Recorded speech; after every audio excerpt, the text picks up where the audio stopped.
ഗുണ്ടകളുടെ പിറന്നാൾ ആഘോഷവും റീൽസും ഇപ്പോൾ ട്രെൻഡായി മാറുകയാണ്. അത് കണ്ട് ആവേശം കൊള്ളുന്ന ആരാധകരും. എന്നാൽ ഇത്തരം ഗുണ്ടാ സംഗമം തലവേദന സൃഷ്ടിക്കുന്നത് പോലീസിനാണ്. ആലപ്പുഴ കായംകുളത്ത് ഗുണ്ടകൾ ഒത്തുകൂടിയത് ഗുണ്ടാ നേതാവിൻ്റെ പിറന്നാൾ ആഘോഷിക്കാൻ. കഴിഞ്ഞ രാത്രിയിലാണ് നഗരത്തോട് ചേർന്ന് റോഡിൽ ഗതാഗതം തടസ്സപ്പെടുത്തി ഗുണ്ടകൾ ഒത്തുചേരുകയും പരസ്യമായി മദ്യപിക്കുകയും ചെയ്തത്. ഇതറിഞ്ഞ് സ്ഥലത്തെത്തിയ പോലീസ് സംഘത്തെ അറസ്റ്റ് ചെയ്തു.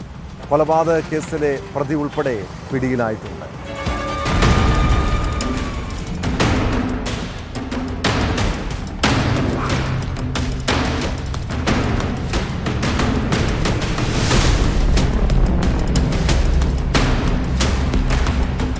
കായംകുളത്തെ കുപ്രസിദ്ധ ഗുണ്ടയാണ് പത്തിയൂർ സ്വദേശി വിഡോബ ഫൈസൽ എന്ന ഫൈസൽ. ഗുണ്ടാ നിയമപ്രകാരം നടപടി നേരിട്ടിട്ടുള്ള ഈ 31-കാരൻ നിരവധി ക്രിമിനൽ കേസുകളിൽ പ്രതിയാണ്. ഫൈസൽ സംഘടിപ്പിച്ച പിറന്നാൾ ആഘോഷമാണ് കായംകുളം പോലീസ് ഇടപെട്ട് പൊളിച്ചടുക്കിയത്.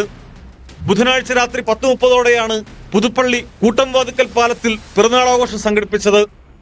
ഫൈസലിനെ കൂടാതെ കായംകുളത്ത് യുവാവിനെ കാർ കയറ്റി കൊലപ്പെടുത്തിയ കേസിലെ പ്രതിയും കുപ്രസിദ്ധ ഗുണ്ടയുമായ പുട്ടജ്മൽ എന്ന അജ്മൽ, കാപ്പ നിയമപ്രകാരം നടപടി നേരിട്ടുകൊണ്ടിരിക്കുന്ന കുപ്രസിദ്ധ ഗുണ്ട ആഷിഖ്, സഹോദരൻ ആദിൽ, കൃഷ്ണപുരം സ്വദേശി മുനീർ, സഹോദരൻ മുജീബ്, കുർത്തിക്കാട് സ്വദേശി ഗോപൻ, ചേരാവള്ളി സ്വദേശികളായ ഉണ്ണിരാജ്, ആദിൽ, കുറത്തിക്കാട് തെക്കേക്കര പ്രവീൺ, ചിറക്കടവൻ തോട്ടുമുഖപ്പിൽ അനന്തകൃഷ്ണൻ എന്നിവരാണ് പോലീസിന്റെ പിടിയിലായത്.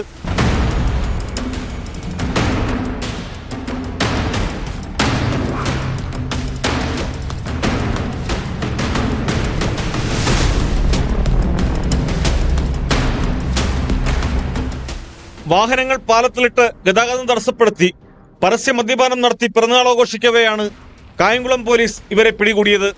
ഇവരിൽ സഹോദരന്മാരായ ആദിലും ആഷിഖും കൊലപാതക ശ്രമം, പോക്സോ, ദേശീയപാതയിൽ സ്ത്രീയോട് അവമര്യാദയായി പെരുമാറിയ സംഭവം തുടങ്ങിയ കേസുകളിൽ പ്രതിയാണ്.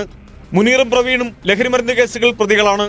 കായംകുളം ഡിവൈഎസ്പി ബാബുക്കുട്ടന്റെ മേൽനോട്ടത്തിൽ CI അരുൺ ഷാ, SI-മാരായ രതീഷ് ബാബു, ശരത്, ദിലീപ് തുടങ്ങിയവരുടെ നേതൃത്വത്തിലുള്ള പോലീസ് സംഘമാണ് പ്രതികളെ അറസ്റ്റ് ചെയ്തത്.